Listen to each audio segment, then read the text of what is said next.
नमस्कार, शाम के 7 बजने को हैं। आप देख रहे हैं आज तक। आपके साथ मैं हूं चित्रा त्रिपाठी। देश तक शाम 7 बजे का नंबर 1 न्यूज बुलेटिन आप देख रहे हैं आज तक पर। और इस वक्त की बड़ी खबर के साथ इस बुलेटिन की शुरुआत हम करने जा रहे हैं। राहत भरी ये खबर सामने आ रही है और वो ये है कि गृह मंत्रालय ने लॉकडाउन के दौरान देश के अलग अलग हिस्सों में फंसे लाखों लोगों की घर वापसी के लिए दिशा निर्देश जारी कर दिए हैं। जो लोग इधर उधर अलग अलग राज्यों में फंसे हुए हैं, अपने घर वापस जाना चाहते हैं, उन प्रवासी मजदूरों के लिए, छात्रों के लिए गृह मंत्रालय की ओर से अब गाइडलाइन जारी की गई है। गृह मंत्रालय की गाइडलाइन के मुताबिक शर्तों के साथ फंसे लोग अपने अपने गृह राज्यों को लौट सकते हैं। इस फैसले से प्रवासी मजदूरों, छात्रों और सैलानियों को बड़ा फायदा होगा। लॉकडाउन में फंसे प्रवासी मजदूर, छात्र, तीर्थयात्री, सैलानी अब अपने राज्य वापस जा सकेंगे। हालांकि इसके लिए राज्य की सहमति की जरूरत होगी। गृह मंत्रालय की ओर से जारी किए गए दिशा निर्देश के अनुसार दूसरे राज्यों में जाने की इजाजत सिर्फ बसों के माध्यम से ही होगी और घर पहुंचने के बाद उन्हें क्वारंटाइन में रहना होगा। मंजीत नेगी हमारे संवाददाता जुड़ चुके हैं ज्यादा जानकारी के साथ। मंजीत, राहत भरी ये बड़ी खबर अब जबकि 3 तारीख को 40 दिन का ये लॉकडाउन खत्म होने वाला है, उसके ठीक पहले मजदूरों को, छात्रों को बड़ी राहत दी गई है सरकार की ओर से। बिल्कुल चित्रा, 3 तारीख लॉकडाउन जो खत्म होने जा रहा है उसके बाद क्या फैसला होगा, लेकिन उससे पहले केंद्र सरकार ने एक बड़ा फैसला किया है और गृह सचिव की तरफ से ये आदेश जारी किया गया है सभी राज्यों को, केंद्र शासित प्रदेशों को, खासतौर से जो मजदूर हैं, तीर्थयात्री हैं, टूरिस्ट हैं, छात्र हैं, उन सभी के पर ये आदेश लागू होगा। और लेकिन ये आदेश दोनों राज्य की सहमति के आधार पर होगा और साथ ही जो प्राथमिक जो चीजें हैं, सावधानियां हैं, वो जरूर लागू करनी होंगी। चाहे छात्रों, जो लोग हैं, उनको सैनिटाइज करने की बात हो, जिन बसों के माध्यम से उनको एक राज्य से दूसरे राज्य भेजा जाएगा उन बसों को सैनिटाइज करना होगा। और इन तमाम चीजों को ध्यान में रखते हुए और दोनों राज्यों और केंद्र शासित प्रदेशों की आपसी सहमति के आधार पर, और इसके साथ ही राज्यों को इसके लिए नोडल अधिकारी तय करने होंगे और वो आपस में बात करके आपसी सहमति के आधार पर छात्रों की, मजदूरों की, तीर्थयात्रियों की और जो दूसरे टूरिस्ट अलग अलग राज्यों में फंसे हुए हैं उनकी वापसी हो पाएगी। काफी समय से लोग सबसे ज्यादा इस बात को लेकर परेशान थे और खासतौर से पिछले कुछ दिनों में अलग अलग राज्यों से जो तस्वीरें आई थी मजदूरों की, हंगामे की, उसके बाद ये एक बड़ा फैसला केंद्र सरकार की तरफ से लिया गया है। बहुत शुक्रिया मंजीत नेगी इस पूरी जानकारी के लिए। आगे भी जानकारी आपसे हम लेते रहेंगे। नोडल अफसर की नियुक्ति की जाएगी ताकि वो पूरे मामले पर नजर रखें। राज्य अपने यहाँ नोडल अफसर नियुक्त करेंगे। ये गाइडलाइंस में सामने निकल कर आया है। कुल मिलाकर मजदूर जिस तरह से लाखों की तादाद में अलग अलग राज्यों में फंसे हुए हैं, उनके लिए जो छात्र इधर उधर भटक रहे हैं, वो अपने घर वापस जाना चाहते हैं, खासतौर से कोटा से राजस्थान की जो तस्वीरें सामने आई थी, उन सभी को बड़ी राहत सरकार की ओर से दी गई है। और अब आगे बढ़ते हुए नजर डाल लेते हैं कोरोना के अब तक के आंकड़ों पर। बड़ा आंकड़ा जो देश भर से निकलकर सामने आया है। आपको बता दें कि लगातार मामला बढ़ता हुआ चला जा रहा है। 32,000 के करीब पहुंच चुका है देश में कोरोना मरीजों का आंकड़ा। 31,787 केस देश भर में अब तक सामने आ चुके हैं, यानी कि धीरे धीरे करके ये 32,000 की ओर आगे की ओर बढ़ता हुआ 1,008 मरीजों की अब तक कोरोना से जान भी जा चुकी है। देश भर का ये पूरा का पूरा आंकड़ा है। कोरोना से हालांकि 7,797 यानी कि तकरीबन 8,000 मरीज ठीक भी हुए हैं। वहीं बड़ी तादाद इस बात की है कि सबसे ज्यादा परेशानी का सबब महाराष्ट्र सरकार के लिए 9,000 जहां पर आंकड़ा बढ़ता हुआ चला जा रहा है। अलग अलग राज्यों के हिसाब से भी हम आपको दिखाएंगे कि इस वक्त की सबसे खराब स्थिति किन राज्यों की है, लेकिन उसके पहले जो बड़ी खबरें कोरोना से जुड़ी हुई हैं उसके बारे में एक बार फिर से आपको हम जानकारी दे देते हैं। वहीं इन सब के बीच राहत भरी खबर जो हमने आपको सबसे पहले बताई वो यही है कि गृह मंत्रालय की ओर से जो नई गाइडलाइन जारी की गई हैं, मजदूर और छात्र फंसे हुए हैं अलग अलग राज्यों के, वो वापस लौट कर चले जाएंगे। लेकिन ताजा आंकड़े अलग अलग राज्यों के हिसाब से आपको हम दिखाने की कोशिश करते हैं। आप देख रहे हैं महाराष्ट्र में 9,318 मामले अब तक सामने आ चुके हैं। 400 लोगों की जान अकेले सिर्फ महाराष्ट्र में जा चुकी है। और मुंबई, पुणे सबसे ज्यादा प्रभावित है मुंबई का, और उसके बाद बारी आ जाती है पुणे की। ये दो हिस्से बुरी तरह से प्रभावित है महाराष्ट्र में। गुजरात की बात करें, अहमदाबाद से हमने देखा था किस तरह से मामले लगातार वहां पर बढ़ते हुए। कुल गुजरात में आंकड़ा 3,774 का सामने आया है। 181 लोगों की जान जा चुकी है गुजरात में। राजधानी दिल्ली की बात करें, 3,314 मामले दिल्ली से सामने आए हैं। 54 लोगों की मौत हुई है। दिल्ली में भी अरविंद केजरीवाल सरकार के लिए ये बड़ी चुनौती। वहीं मध्य प्रदेश में शिवराज सिंह चौहान के सामने 2,561 मामले अब तक का ये आंकड़ा है, जबकि 119 लोगों की जान गई है। राजस्थान 2,364 मामले सामने आए हैं। 51 लोगों की मौत हुई है। अशोक गहलोत मुख्यमंत्री की ओर से लगातार कई कदम उठाए जा रहे हैं, लेकिन उसका पूरा असर अलग अलग राज्यों के मुख्यमंत्रियों की ओर से भी कोशिशें जारी हैं, लेकिन बहुत ज्यादा असर फिलहाल अभी होता हुआ दिखाई नहीं दे रहा है। कोशिशें लेकिन जारी हैं। वहीं दुनिया की बात करें तो देखिए, अमेरिका सबसे ज्यादा प्रभावित मुल्क, सबसे ज्यादा परेशान मुल्क। 10,35,765 आंकड़ा पहुंच चुका है मरीजों का सिर्फ अमेरिका में, जबकि 59,266 लोगों की मौत अमेरिका में हो चुकी है कोरोना की वजह से। इतना बड़ा आंकड़ा और बुरी तरह से त्रस्त अमेरिका। उसके बाद बारी आती है इटली की, जहां पर 2,01,505 मरीज अभी तक संक्रमित हैं, जिनमें 27,359 लोगों की जान जा चुकी है। इटली के बाद स्पेन तीसरे नंबर पर है, जहां 2,32,128 मरीज कोरोना से संक्रमित हैं, जबकि 23,822 लोगों की मौत स्पेन में हो चुकी है। फ्रांस का आंकड़ा 1,65,911 मरीज हैं। 23,660 लोगों की जान फ्रांस में जा चुकी है। और इसके बाद ब्रिटेन, 1,61,145 मरीज ब्रिटेन में हैं, जबकि मौत का आंकड़ा वहां पर भी 21,678 को क्रॉस कर चुका है। ये टॉप 5 बड़ी खबरें जो दुनिया भर की हैं वो हमने आपके सामने रखी, और इसके जरिए दरअसल हम आपको ये बताने की कोशिश कर रहे हैं कि दुनिया भर में इस वक्त कोरोना ने कैसे त्राही मचाकर रखी हुई है, और इसी वजह से लगातार सतर्कता बरतने की अपील आप सभी से की जा रही है, चाहे वो केंद्र सरकार हो या फिर राज्य सरकार हो। फिलहाल आगे बढ़ते हुए हम आपको दिखा देते हैं कि पिछले 3 दिनों में भारत और दुनिया में कोरोना के केस कितने बढ़े हैं। ये आंकड़े हमें डेटा इंटेलिजेंस यूनिट की ओर से हमें दिए गए हैं, और ये हम आंकड़े आपके सामने रख रहे हैं। देखिए, दुनिया भर का आंकड़ा क्या कहता है और हिंदुस्तान का आंकड़ा क्या कहता है। अभी तक भारत में 31,000 से ऊपर मामले जा चुके हैं। 3 दिन में 5,000 नए केस सामने आए हैं। ये हमारे लिए परेशानी का सबब, क्योंकि इस आंकड़े का कम होना बहुत जरूरी है। 28 से 29 अप्रैल तक 1,897 नए केस सामने आए हैं, जो हम हिंदुस्तान के आंकड़े दिखा रहे हैं। वहीं अगर दुनिया भर की बात करें तो यहाँ पर देखिए, अब दुनिया का आंकड़ा क्या कहता है। दुनिया की स्थिति लगातार बिगड़ती हुई चली जा रही है, क्योंकि मौत का आंकड़ा यकीनन दुनिया भर का काफी ज्यादा परेशान करने वाला है। और उसमें से भी अगर हम बताएं तो सिर्फ अमेरिका हो, इटली हो, फ्रांस हो, ये तमाम वो मुल्क हैं जो लगातार इस पसोपेश में हैं कि इस महामारी का इलाज हम कैसे निकालें। डेटा इंटेलिजेंस यूनिट की ओर से जो आंकड़े हमारे सामने रखे गए हैं वो हमने आपको बताया। 31,000 से ऊपर अब तक का हिंदुस्तान का आंकड़ा जा चुका है। एक और गौर करने वाली बात हम आपको बताने जा रहे हैं, और ये जो आंकड़े हैं वो भी आपके लिए जानना बेहद महत्वपूर्ण है। भारत का ये आंकड़ा, जहां पर 9 राज्यों में 10 दिनों के भीतर ही कोरोना मामलों में करीब 40% की बढ़ोतरी देखी गई है, वो आंकड़ा भी हम आपको दिखा रहे हैं। देखिए, अलग अलग राज्यों के हिसाब से हमने आपको बता दिया है, लेकिन अभी डीआईयू का आंकड़ा 27 अप्रैल तक के ये आंकड़े हैं जो हम आपके सामने रख रहे हैं। महाराष्ट्र में बीते 10 दिन में केस किस तरह से बढ़ते हुए चले गए हैं। हिंदुस्तान के इस मैप के जरिए भी आप समझ सकते हैं कि सबसे ज्यादा प्रभावित ये पूरा का पूरा हिस्सा, और इसको कैसे कम किया जाए, यही चुनौती इस वक्त सबके सामने है। सबसे ज्यादा परेशान महाराष्ट्र, जहां पर आप देख रहे हैं 60% तक 27 अप्रैल तक के ये आंकड़े लगातार बढ़ता हुआ। गुजरात में देखिए 72% तक जा पहुंचा है। राजस्थान, दिल्ली, मध्य प्रदेश, आंध्र प्रदेश, बिहार, पश्चिम बंगाल और उत्तर प्रदेश भी लगातार इससे परेशान है। दरअसल इन आंकड़ों के जरिए हम आपको ये बताने की कोशिश कर रहे हैं कि भारत का 9 राज्यों का ये आंकड़ा, जहां पर बीते 10 दिनों के भीतर ही कोरोना मामलों में करीब 40% की बढ़ोतरी हो गई है, और इनमें भी सबसे ज्यादा परेशान महाराष्ट्र, जहां पर कोशिशें लगातार की जा रही हैं, लेकिन अब तक सफलता नहीं मिल पा रही है। और अब आगे बढ़ते हुए कुछ और महत्वपूर्ण जानकारी जो कोरोना से जुड़ी हुई है, क्योंकि अलग अलग राज्य सरकारों की ओर से लगातार कड़े और बड़े फैसले लिए जा रहे हैं, लेकिन उसका कुछ बहुत ज्यादा बड़ा फायदा अब तक मिलता हुआ दिखाई नहीं दे रहा है। लेकिन कोशिशें लगातार जारी हैं, क्योंकि कोरोना को हराना है, देश को बचाना है। इसी हिस्से को आगे बढ़ाते हुए बात हरियाणा सरकार के एक बेहद अहम फैसले की, जिसके बाद कोहराम मच गया, उसकी जानकारी आपको देते हैं। हरियाणा सरकार ने राज्य की सीमा सील कर दी है, और इसके साथ ही दिल्ली आने वाले हजारों लोग परेशान हो गए हैं। दिल्ली में भी फल सब्जी की सप्लाई पर असर पड़ सकता है, और इसको लेकर पॉलिटिक्स भी लगातार जारी है।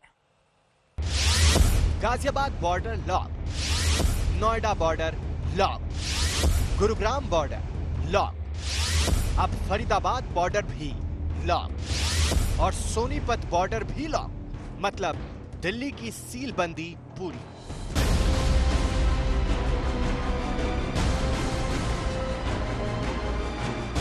पूरा देश जहां कोरोना से महाजंग लड़ रहा है, वहीं दिल्ली और पड़ोसी राज्य हरियाणा में राजनीति की बिसात पर शहमात का खेल खेला जा रहा है। दिल्ली तीन ओर से हरियाणा से घिरा है। गुरुग्राम सीमा को पहले ही सील किया जा चुका था और आज फरीदाबाद और सोनीपत से लगने वाली दिल्ली की सड़क को भी लॉक कर दिया गया।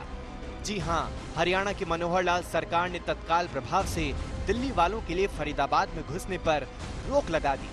फिर क्या था, मुसाफिरों की परेशानियों की कतार लंबी होती गई।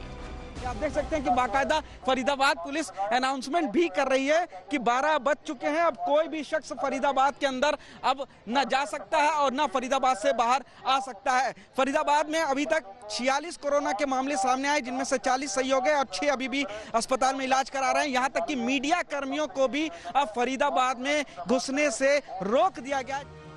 हरियाणा सरकार ने ये जता दिया है कि राज्य में कोरोना संक्रमण के फैलने में दिल्ली की हिस्सेदारी सबसे ज्यादा है, लिहाजा नए आदेश की लंबी लिस्ट जारी हो गई। आज दोपहर 12 बजे से दिल्ली से फरीदाबाद में एंट्री पर पूरा प्रतिबंध लागू। डॉक्टर, बैंक कर्मी, पुलिस वालों पर भी पाबंदी। सिर्फ केंद्र सरकार की तरफ से जारी पास को ही मान्यता मिलेगी और मरीज के साथ एम्बुलेंस को फरीदाबाद में घुसने की इजाजत होगी। अब जो हमारा आंकड़ा बढ़ रहा है वो दिल्ली की वजह से, दिल्ली में क्योंकि कोरोना बहुत हद तक फैल गया। जो बॉर्डर पे सोनीपत हैं या गुड़गांव हैं, जो बिल्कुल बॉर्डर पे लोग रहते हैं, तो एनसीआर में जैसे लोग आते जाते हैं काफ़ी, बहुत सारे लोग ऐसे दिल्ली में काम करते हैं, वहाँ रहते हैं, जो यहाँ पे रहते हैं वहाँ पे काम करते हैं, तो 22 वर्षा है। दिल्ली से लगने वाले सिंधु बॉर्डर से भी हरियाणा में नहीं होगी सरकारी और गैर सरकारी कर्मचारियों की एंट्री। इस हाईवे से सोनीपत से होकर पंजाब, हिमाचल, जम्मू कश्मीर और उत्तराखंड जाने वालों को बिना परमिशन की एंट्री नहीं मिलेगी। इतना ही नहीं, हरियाणा सरकार के फैसले से दिल्ली में भी फल सब्जी की सप्लाई पर असर पड़ सकता है। जी हां, और असर कोरोना काल में राज्यों के आपसी रिश्तों पर भी पड़ रहा है। सोनीपत से पवन राठी और दिल्ली से पुनीत शर्मा के साथ सचिन गौड़, फरीदाबाद, आज तक। और इन सब के बीच इधर राजधानी दिल्ली में कोरोना संक्रमित मरीजों की संख्या बढ़कर अब 3300 से ज्यादा हो गई है। वहीं दिल्ली के आजादपुर मंडी में 11 व्यापारी कोरोना पॉजिटिव मिले हैं। इसके बाद कई दुकानों को यहां पर सील कर दिया गया। व्यापारियों और मजदूरों में इस खबर के बाद से हड़कंप मचा हुआ है।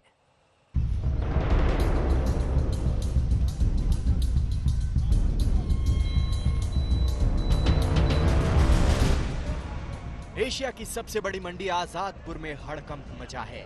व्यापारियों और मजदूरों में दहशत है। ये खौफ साथ काम करने वाले लोगों के कोविड-19 के संक्रमण में आने के बाद फैला। पहले 6 वायरस के संक्रमण के शिकार हुए थे। आज 5 नए केस मिलने के बाद संक्रमित होने वाले मरीजों की संख्या 11 तक पहुंच गई।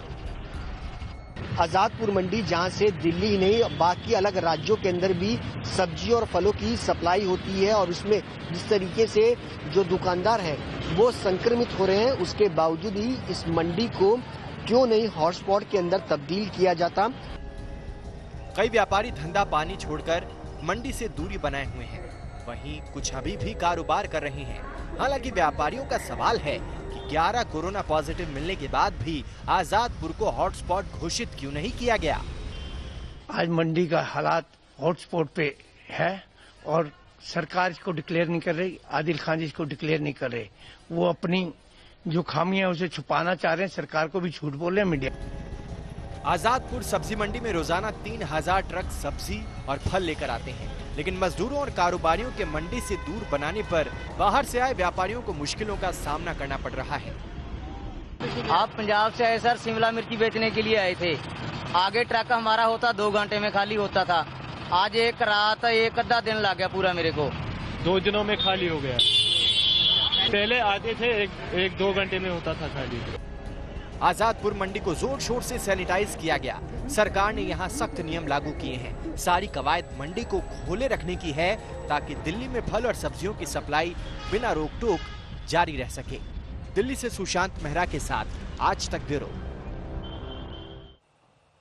और अब बात गुजरात और मध्य प्रदेश की करते हैं, जहां पर गुजरात में कोरोना संक्रमित मरीजों की संख्या बढ़कर 3,700 से ज्यादा हो गई है। वहीं एमपी में अब तक 2,300 से ज्यादा लोग बीमार हैं। गुजरात में ये आंकड़े तेजी से बढ़ते जा रहे हैं।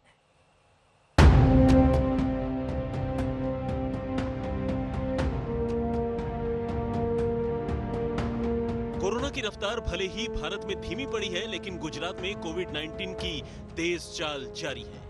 करीब 4,500 मामलों के साथ गुजरात देश में दूसरे नंबर पर डटा हुआ है। लेकिन परेशानी गुजरात के सबसे बड़े शहर अहमदाबाद को लेकर ज्यादा है।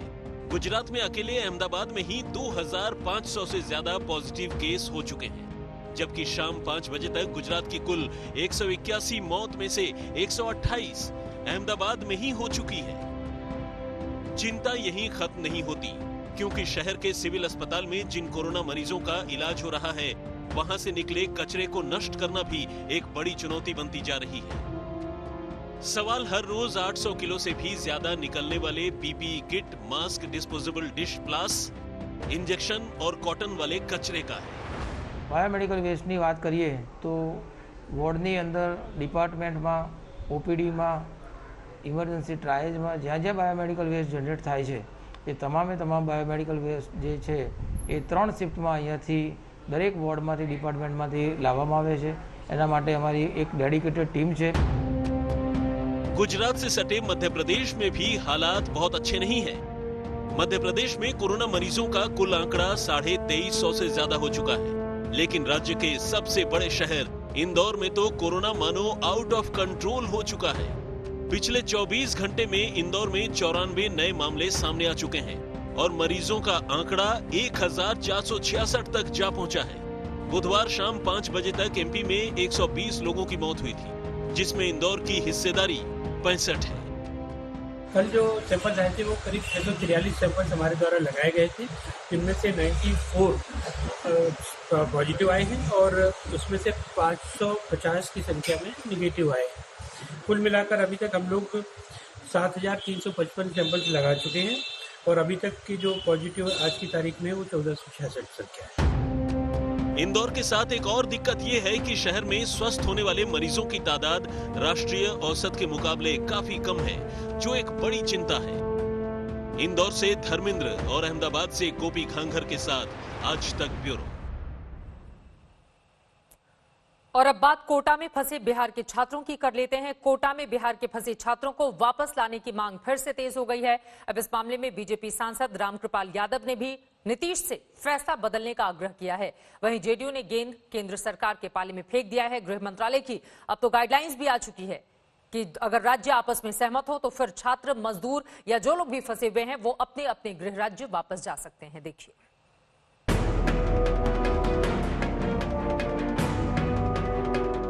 कोटा से जिन राज्यों के बच्चे वापस लौट गए, उनके माँ बाप खुद को खुशकिस्मत समझ रहे हैं। वहीं बिहार के बच्चों और उनके अभिभावकों की परेशानी मुख्यमंत्री के फैसले से जस की तस बनी हुई है। लेकिन आज नीतीश सरकार में 50% की हिस्सेदारी वाली बीजेपी के सांसद रामकृपाल यादव ने नपेतुले शब्दों में सीएम से अपने फैसले पर विचार करने को कहा है। यानी बीजेपी बच्चों को वापस लाने के हक में है। माननीय मुख्यमंत्री जी ने एक स्टैंड लिया है जो कानूनी तौर पर मैं इसका समर्थन भी करता हूं। मैं उसके बावजूद भी जो स्थिति उत्पन्न हुई है उसको भी नजरअंदाज नहीं किया सकता है और अभिभावक की जो मांग है, बच्चों को भी मांग है, उसको इग्नोर नहीं किया सकता है। मैं आग्रह करूंगा मुख्यमंत्री जी से पुनः कि आप विधि सम्मत कोई निर्णय लीजिए और कोई रास्ता निकालिए। बीजेपी ने सवाल दागा तो तुरंत ही जेडीयू सामने आ गई और गेंद को वापस रामकृपाल यादव की झोली में डाल दिया। ये तो निश्चित तौर पर नीतीश कुमार जी ने कहा है, गाइडलाइंस में जब तक संशोधन नहीं होगा तब तक लाया जाना जब संभव नहीं है, तो केंद्र सरकार से रामकृपाल यादव जी को ये मांग करनी चाहिए कि इन गाइडलाइंस में संशोधन हो। और मुझे लगता है तभी इस तरह की बातों का कोई औचित्य है। नीतीश कुमार अड़े हुए हैं। लॉकडाउन के नियम में संशोधन किए बिना किसी को भी बिहार वापस नहीं आने दिया जाएगा। वहीं आरजेडी ने 1 मई को सांकेतिक तौर पर उपवास पर बैठने का फैसला किया है। तेजस्वी यादव ने लिखा है कि असंवेदनशील, निकम्मी और क्रूर बिहार सरकार की प्रशासनिक विफलता के कारण 25 लाख अप्रवासी बिहारवासी बाहर फंसे हैं। 35 दिन बाद भी उन्हें वापस बुलाने के लिए कोई योजना नहीं बनाई गई है। इस गूंगी, अंधी और बहरी सरकार के कान खोलने के लिए हम सांकेतिक विरोध प्रदर्शन करेंगे। कोटा में फंसे बच्चों को लेकर अब बिहार में सियासत गर्म है। नीतीश को अब विपक्ष के साथ साथ बीजेपी से भी निपटना पड़ेगा। कोटा में फंसे बच्चों को लेकर बिहार एनडीए में घमासान मच गया है। जेडीयू और बीजेपी दोनों एक दूसरे पर आरोप प्रत्यारोप लगा रहे हैं, लेकिन हकीकत तो यह है कि इन सब के बीच में हजारों बच्चे अब भी कोटा में फंसे हुए हैं और वो वापस बिहार कैसे आए, इसके लिए कोई भी इंतजाम नहीं किए जा रहे हैं। कैमरा पर्सन दीपक कुमार के साथ रोहित सिंह, पटना, आज तक। तो कोटा में फंसे बच्चों पर सियासी बवाल लगातार जारी है। ये जाकर कहां पर खत्म होगा, इस पर बनी रहेगी आज तक की नजर। और अब बात पुलिस के एक अलग चेहरे की, जो इन दिनों कोरोना काल में खूब दिखाई दे रहा है, नजर आ रहा है। आइए देखते हैं कुछ ऐसे ही इमोशनल तस्वीरें। क्या नाम है सर आपका? हाँ जी,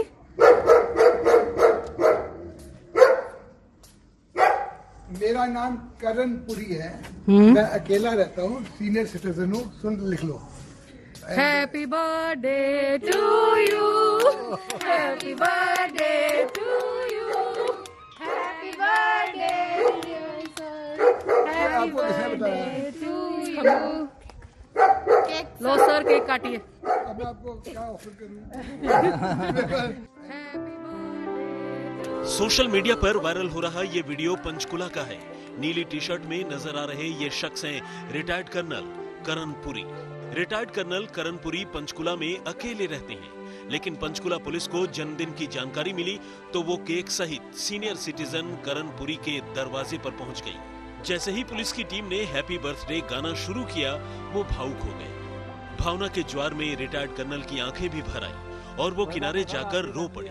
थोड़ी देर बाद जब भावनाओं का गुबार थमा तो रिटायर्ड कर्नल साहब पुलिस कर्मियों के बीच आए, बाकायदा स्पेशल बर्थडे कैप लगाया और केक काटा।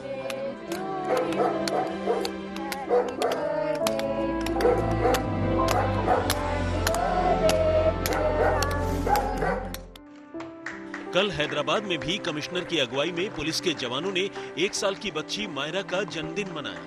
लॉकडाउन की वजह से मायरा के मम्मी पापा अमेरिका में फंसे हुए हैं। अमेरिका से ही उन्होंने पुलिस कमिश्नर से अपनी बच्ची का जन्मदिन मनाने का अनुरोध किया था।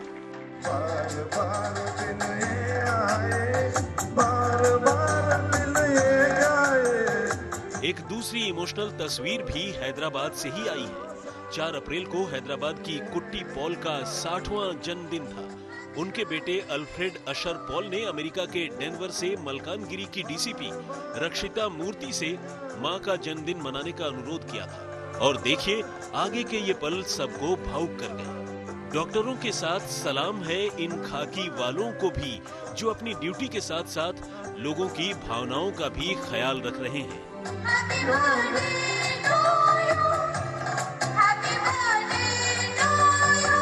आज तक ब्यूरो।